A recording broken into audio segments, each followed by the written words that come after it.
I was 12 when Dad first told me I wasn't leadership material. We were at dinner. One of those formal Sunday meals where Dad held court about business while Mom nodded approvingly and my older brother Jason absorbed every word like gospel. Leadership is innate, Dad announced, cutting his steak with surgical precision. You either have the instinct or you don't. It can't be taught. Jason, 16 and already insufferable, agreed immediately. That's why some people are born to lead and others are born to follow. Dad smiled at him. Exactly right, son. You understand.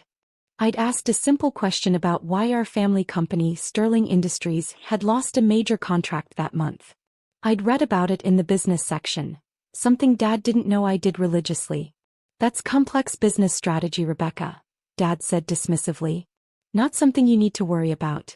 Focus on your schoolwork. But the article said the client switched because of outdated production methods. Rebecca. His voice went cold. The boardroom isn't a place for children's opinions. When you're older, you'll understand that business requires a certain caliber of thinking. The implication was clear. I didn't have it. Mom patted my hand. Sweetheart, not everyone is cut out for high-level management. There's no shame in finding a nice stable career. Something administrative, maybe. We can't all be like your father and Jason. I was 12. And I learned to keep my observations to myself.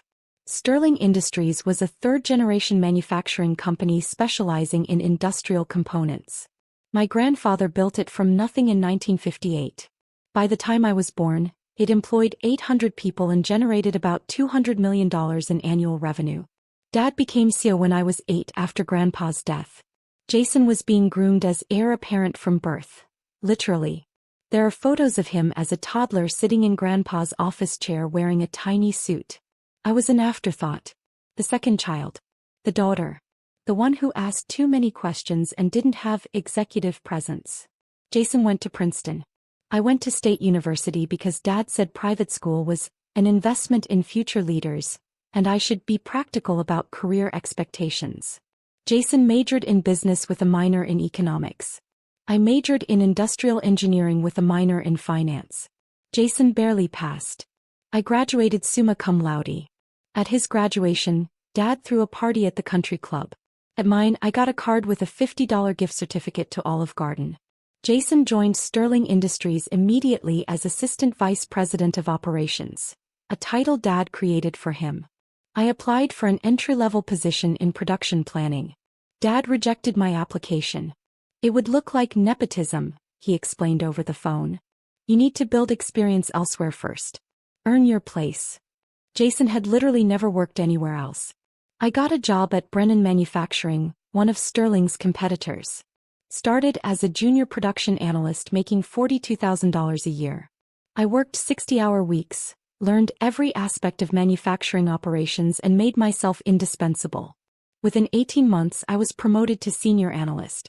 Within 3 years, production manager. By year 5, I was director of operations making $140,000 and managing a $50 million production budget. I was good at my job. Really good. I could see inefficiencies others missed. Identify cost-saving opportunities. Streamline processes. Improve quality metrics. My innovations saved Brennan $8 million in my first 3 years. Meanwhile, Jason was running Sterling Industries into the ground. He wasn't incompetent exactly, he was worse. He was confidently mediocre. He'd inherited Dad's arrogance without any of the business acumen that had made Grandpa successful. I watched from the outside as Sterling lost market share. As employee turnover increased. As profit margins shrank. As longtime clients quietly switched to competitors like Brennan. The industry publications were brutal. Sterling Industries struggling to adapt to modern manufacturing demands. Once dominant player losing ground to more agile competitors. Questions about leadership succession at family-owned manufacturer. Dad and Jason blamed external factors. The economy.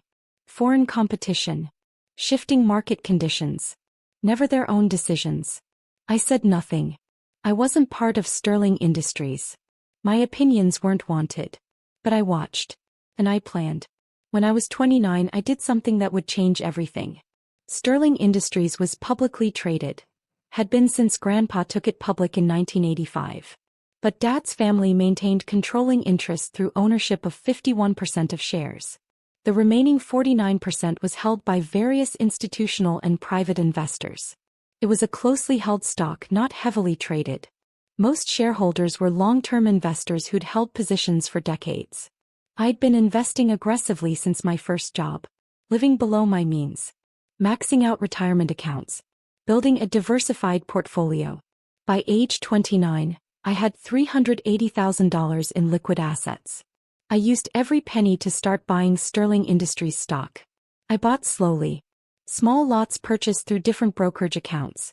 Never enough volume to trigger attention. Never in patterns that would show up on trading reports that Dad or Jason might actually read, which they didn't. Sterling's stock was undervalued due to poor performance. Shares that had traded at $85 10 years earlier were now at $34. The market had lost confidence in Dad's leadership. But I knew something the market didn't. Sterling had incredible bones. Great facilities. Loyal workforce. Strong client relationships that could be rebuilt. Valuable patents. Prime real estate. The company wasn't failing because of bad fundamentals. It was failing because of bad leadership. I bought 50,000 shares over 18 months. Cost me everything I had and required taking out a margin loan. I was leveraged to the breaking point. Then I waited. And I kept working at Brennan, kept excelling, kept building my reputation in the industry. By 31, I was vice president of operations at Brennan, making $220,000 a year. I'd been featured in Manufacturing Today magazine as one of the industry's rising leaders under 35. I'd spoken at conferences, built relationships with industry analysts, institutional investors, and manufacturing executives across the country. None of my family attended my speaking engagements. I don't think they even knew about them. During this time, I quietly made friends with Sterling's institutional shareholders. Large investment funds that owned significant blocks of stock. I attended shareholder meetings which were open to any shareholder, and sat in the back saying nothing, just observing. I watched Dad and Jason present quarterly results with increasing desperation as numbers continued declining. I watched shareholders ask pointed questions that neither could answer satisfactorily. I watched confidence erode. When I was 32, the opportunity arrived. Sterling's board initiated a leadership review. Performance had been declining for 7 consecutive quarters. The stock price had dropped another 30%. Major shareholders were getting vocal about wanting change. The board, which included 3 family members and 4 outside directors, met to discuss CEO succession planning. Dad was 68. Transition was inevitable. Jason was the presumptive successor. He'd been VP of operations for 10 years. He was family. He was Dad's chosen heir. But the outside directors were skeptical. They'd watched Jason's performance. They'd seen the continued decline. They wanted alternatives. The board commissioned an executive search firm to identify potential CEO candidates, both internal and external. That's when I made my move. Through a trusted intermediary, a former colleague who now worked in executive search, I let it be known that I might be interested in leadership opportunities in the manufacturing sector. My resume was impressive. VP of Operations at a $400 million company at age 32. Track record of operational excellence. Industry recognition. Proven turnaround experience. The search firm approached me. Would you be interested in the CEO position at Sterling Industries? Sterling. I said, feigning surprise. That's my family's company. We're aware. Would that be a problem? Not for me, but it might be for them. The board is committed to selecting the best candidate regardless of family politics. Are you interested? Send me the details. I interviewed with the board's search committee. 3 outside directors, none of whom recognized me. I'd been excluded from family business for so long that even the board members didn't know what I looked like. I presented a detailed turnaround plan. Specific strategies for improving operational efficiency, modernizing production, rebuilding client relationships, and returning to profitability. This analysis is remarkably insightful, one director said. You seem to understand Sterling's weaknesses intimately. I've followed the company for years, I replied. And I've competed against them professionally. I know where they're vulnerable and where they're strong. The current leadership team would need to be restructured, another director noted, including the CEO's son who currently serves as VP of Operations. Any leadership team should be evaluated purely on merit and performance, I said carefully.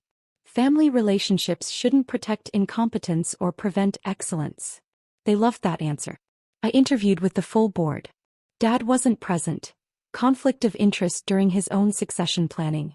Jason wasn't included, he was under evaluation himself. I presented my vision for Sterling Industries 2.0. Modernization. Efficiency. Innovation. Growth. You're young, one family board member said doubtfully. Only 32. The CEO role requires gravitas. I'm the same age your founder was when he started this company, I replied. And I've already proven I can run operations at scale. Age is less relevant than capability. The board deliberated for 3 weeks. During that time, I had quiet conversations with the institutional shareholders I'd been cultivating relationships with. I owned 50,000 shares personally. But several funds collectively owned another 800,000 shares. If I were CEO, I told them, Sterling would return to profitability within 18 months. I'd modernize operations, cut waste, rebuild market position. Your investment would recover. They were listening. The board vote was close, 4-3 in my favor. The 4 outside directors voted for me. The 3 family members voted for Jason. But majority ruled. I was offered the position of CEO of Sterling Industries. I accepted. The press release went out on a Wednesday morning. Sterling Industries announces new CEO, Rebecca Sterling Morrison, to lead manufacturing turnaround. My phone exploded with calls from Dad, Jason, Mom, various relatives. I ignored all of them.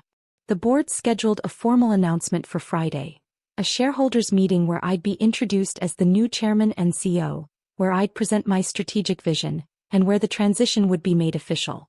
I told no one in my family that I'd be there. On Friday morning, I received a call from Dad. Rebecca, you need to withdraw from this CEO position. Good morning, Dad. I'm well, thanks for asking. This isn't funny.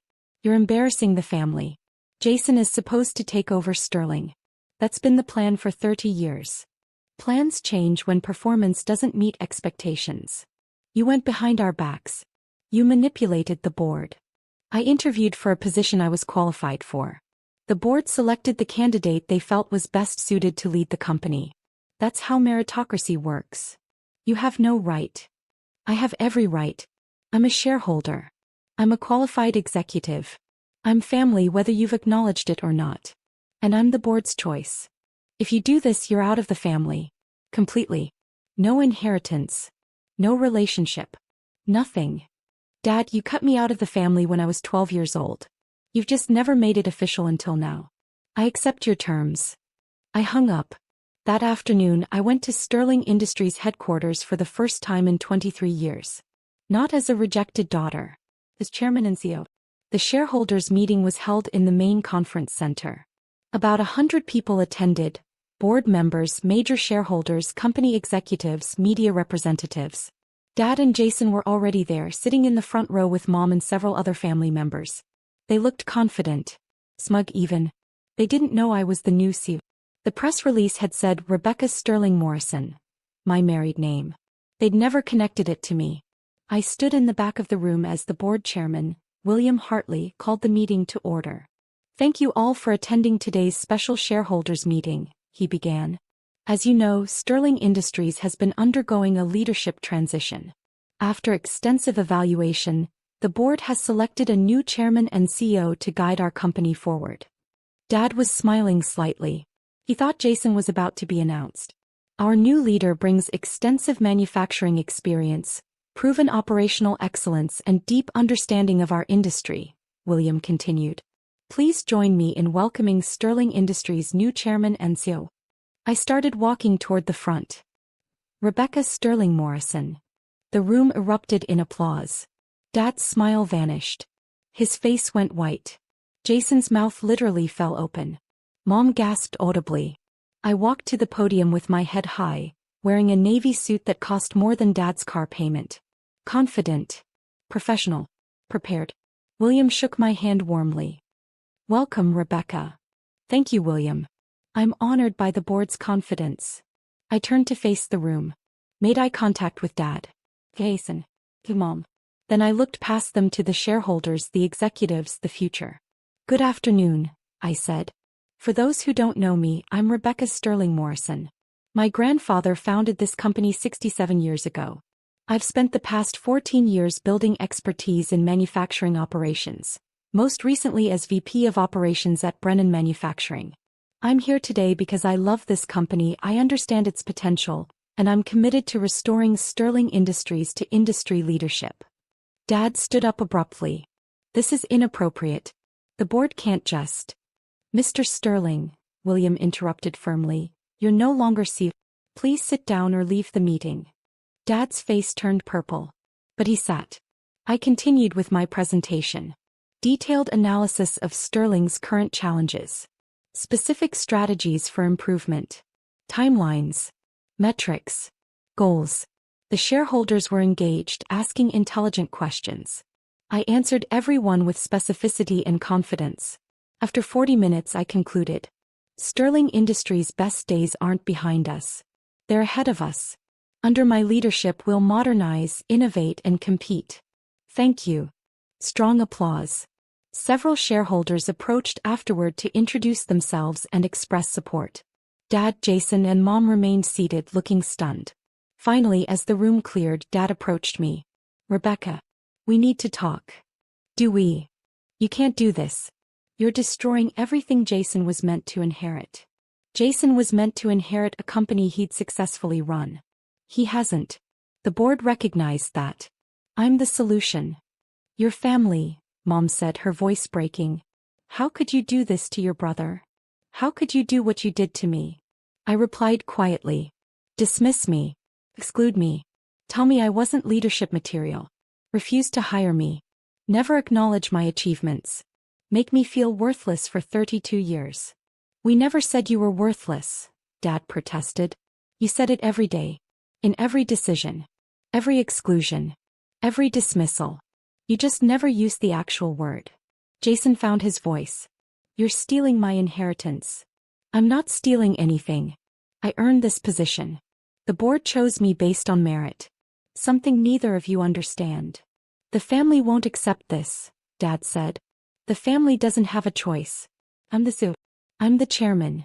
And as of this morning, with stock purchases finalized this week, I own 18% of the company personally, making me the second largest individual shareholder after your family trust. Dad's eyes widened. You've been buying stock? For years. Quietly. Wiggly. I believed in Sterling's potential even when leadership didn't. Now I have both the authority and the ownership stake to fix what you broke. What happens now? Mom asked. Now. I start on Monday. I'll be reviewing all executive positions for performance and fit. Those who aren't meeting standards will be transitioned out. Jason went pale. You're firing me? I'm evaluating you. The same way I'd evaluate any executive. If you can demonstrate value and competence, there may be a role for you. If not. I shrugged. There are other opportunities in the world. This is family betrayal, Dad said bitterly. No, Dad. This is business. The thing you always said I didn't understand. Turns out I understand it better than you do. I picked up my portfolio. I have meetings to prepare for. Enjoy the rest of your day. I walked away from them. Heard Mom crying. Heard Jason swearing. Heard Dad making angry phone calls. I didn't look back. Monday morning I arrived at Sterling Industries at 6:30 a.m. My office, the CEO's suite that had been Dad's, had been prepared over the weekend. I spent the first week in individual meetings with every department head. Asked questions. Listened. Took notes. The employees were wary at first. Then cautiously hopeful. Then genuinely excited. You actually understand the production floor, one manager said with amazement. Your father never set foot in manufacturing. That's because I started my career there, I replied. I know how things really work. I reviewed Jason's performance over his 10-year tenure.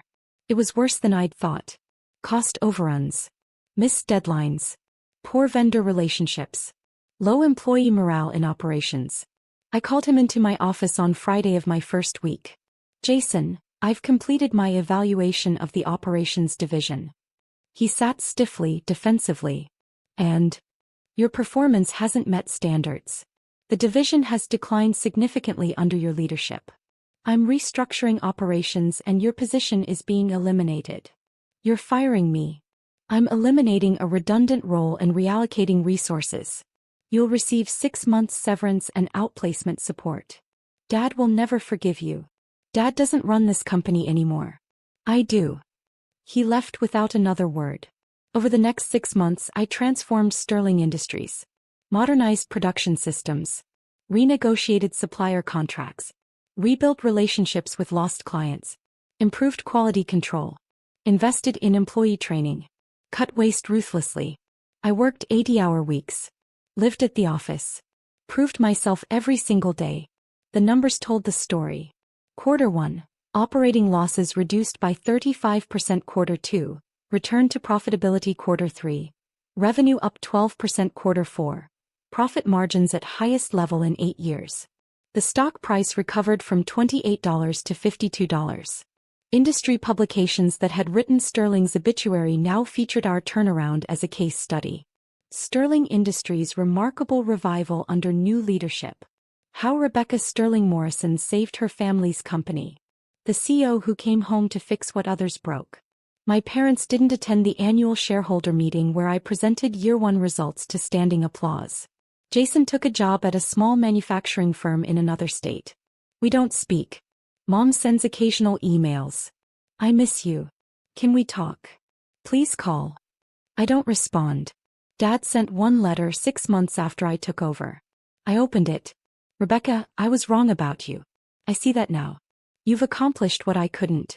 The company is thriving. I'm proud of you even if I never showed it properly. Is there any chance we could meet for dinner? Dad. I filed the letter away. Didn't respond. Maybe someday. But not now. Not when I'm proud of you only came after I succeeded in spite of them. Not when the relationship only mattered once I had something they couldn't dismiss. I'm 34 now. Sterling Industries is profitable, growing, and competitive. We've won back major clients. Hired excellent people. Innovated continuously. Last month, we acquired one of our competitors, Brennan Manufacturing, where I'd built my early career. The executive team there had declined and their board approached me about a merger. I bought them. Integrated them. Strengthened our market position. Sometimes I walk through the manufacturing floor and remember being 12 years old, asking questions that Dad dismissed. Sometimes I sit in the CEO's office and remember applying for entry-level jobs that Dad rejected. Sometimes I attend board meetings and remember the family dinners where I was told leadership couldn't be taught and I simply didn't have the instinct. And I smile. Because they were wrong about all of it. Leadership can absolutely be taught. I taught myself while they weren't paying attention. The instinct for business? I had it all along. They just refused to see it. Management material? I'm running the company they almost destroyed.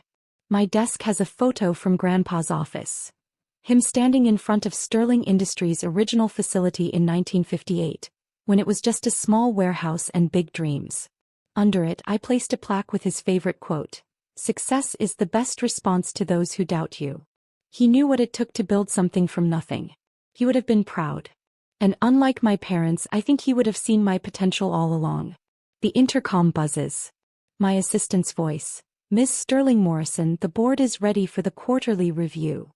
"Thank you, Patricia. I'll be right there." I stand, straighten my jacket, pick up my presentation materials. 23 years ago they told me I'd never run this company. Today I'm its chairman and CEO. Turns out, never was just another thing they were wrong about. I walk to the boardroom with my head high. Some people are born to lead. Others have to prove it. I did both.